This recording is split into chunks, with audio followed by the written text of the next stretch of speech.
पहली मुलाकात। रात की हल्की ठंडक में कोलकाता की एक पुरानी गली से गुजरते हुए कबीर के कदम खुद ब खुद धीमे हो गए।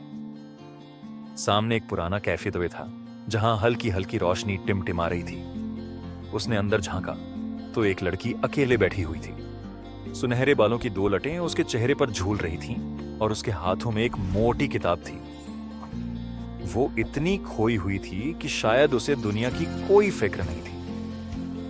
कॉफी का जायका तब तक अधूरा है जब तक कोई उससे बेहतर बातों का स्वाद न दे, कबीर ने मुस्कुराते हुए कहा। लड़की ने धीरे से किताब से नजरें उठाईं और हल्का सा मुस्कुराई। अगर किताबें बोल सकती तो शायद तुम्हारी बातें फीकी पड़ जाती। कबीर पहली बार किसी से हार गया था, लफ्जों की जंग में। प्यार की शुरुआत। उसका नाम जाना था। वो एक लेखक थी जो कहानियों की दुनिया में रहती थी, और कबीर वो एक फोटोग्राफर था जो लम्हों को कैद करने में यकीन रखता था। दोनों की दुनिया अलग थी, मगर जब पहली बार साथ बैठे तो लगा कि उनकी कहानी एक ही थी। रोज मिलने लगे, बातें बढ़ती गईं, हंसी के कस्से और गहरे होने लगे।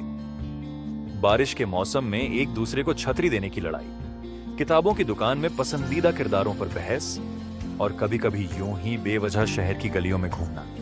ये सब उनकी मोहब्बत को और खूबसूरत बना रहा था। इम्तिहान।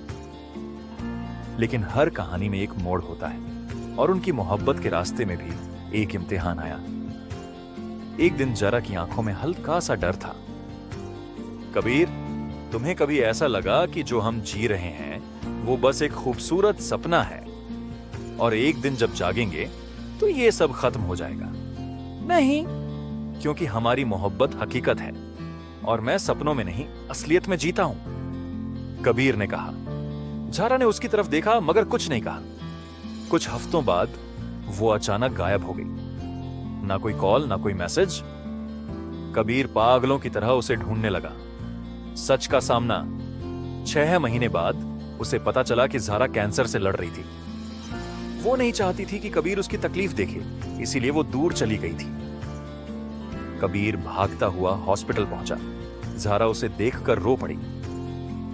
कबीर, मुझे माफ कर दो, मैं तुम्हारी जिंदगी का हिस्सा नहीं बन सकती। उसकी आवाज कांप रही थी। कबीर ने उसका हाथ थामा और मुस्कुराया। तू मेरी तकदीर है जरा, मैं तुझे कैसे छोड़ सकता हूं? मोहब्बत जो अमर हो गई। ज़ारा की हालत बिगड़ती गई, मगर कबीर ने उसे हर लम्हा एहसास दिलाया कि वो अकेली नहीं है। वो किताबें पढ़कर सुनाता, उसे हंसाने की कोशिश करता, उसकी पसंदीदा कॉफी बनाकर लाता। आखिरी रात जब ज़ारा की सांसें धीमी हो रही थीं, उसने कबीर का हाथ पकड़कर कहा, अगर अगली जिंदगी होती है तो मैं फिर से इसी कैफे में बैठूंगी, वही किताब लेकर, और तुम मुझसे फिर से वही कॉफी वाली लाइन कहोगे, ठीक? कबीर की आंखों में आंसू थे, मगर होंठों पर हल्की सी मुस्कान। तू अगर वापस आएगी तो मैं तुझे पहचान लूंगा। ज़ारा ने हल्की मुस्कान के साथ अपनी आंखें बंद कर ली। उस रात एक अधूरी कहानी खत्म हो गई, लेकिन एक अमर मोहब्बत की शुरुआत हो गई। कुछ प्यार मुकम्मल होकर भी अधूरा लगता है, और कुछ अधूरा होकर भी जिंदगी भर साथ रहता है। ऐसे ही मजेदार कहानी सुनाने के लिए हमारे इस चैनल को सब्सक्राइब करें, ऑल स्टोरी हब को। और हाँ, यदि आप लोग ऐसे ही आपका नाम की कहानी बनाना चाहते हो तो अपना नाम कमेंट करो और वीडियो को शेयर कर देना। धन्यवाद।